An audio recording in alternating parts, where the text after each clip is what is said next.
ചിലരൊക്കെ ജീവിതത്തെക്കുറിച്ച് പറയുന്നത് ജനനത്തിനും മരണത്തിനും ഇടയിലുള്ള ചെറിയൊരു യാത്രയാണ്. ജീവിതം ഒരു അവസരമാണ്, ഉദാത്തമായ സൃഷ്ടിയാണ് മനുഷ്യൻ. പലരുടെ അഭിപ്രായത്തിൽ ലൈഫ് ഈസ് നൗ എന്നാണ്. പാസ്റ്റും ഫ്യൂച്ചറൊന്നുമില്ല, ഈ നിമിഷം മാത്രം. ജീവിതം ഒരു മിഥ്യയാണ്, നേരം പോക്കാണ്. ചിലരുടെ വിശ്വാസം മറ്റൊരു ലോകത്ത് കണക്ക് പറയേണ്ടി വരുമെന്നാണ്. സ്വർഗവും നരകവും കാത്തിരിക്കുന്നുവെന്ന്. സ്നേഹം നിറയ്ക്കാനുള്ളതാണ് ജീവിതം, പ്രണയിച്ച് തീർക്കാനുള്ളതാണ് ജീവിതം. പലരും പറയുന്നു അനുഭവങ്ങളിൽ നിന്ന് ബുദ്ധിപൂർവം പഠിക്കുന്നതാണ് ജീവിതമെന്ന്.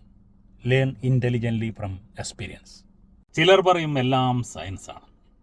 ചിലരുടെ അഭിപ്രായത്തിൽ എല്ലാം യോഗമാണ്, വിധിയാണ്, കർമ്മഫലമാണ്, എല്ലാം മുൻകൂട്ടി നിശ്ചയിക്കപ്പെട്ടതാണ്. ട്രെയിനേഴ്സ് പറയും നമ്മുടെ ജീവിതം നമുക്ക് തന്നെ ഡിസൈൻ ചെയ്യാൻ പറ്റും.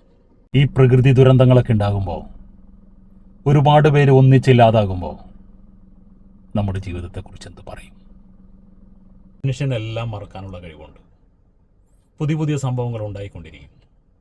വർഗീയത, കലാപങ്ങൾ, ആശയസംഘടനകൾ, സിനിമ, ആഘോഷങ്ങൾ. ബന്ധങ്ങളൊക്കെ മറന്ന് ജീവിതം മുന്നോട്ട് പോകും. ജീവന്റെ ഉന്മത്ത നൃത്തം തുടരും.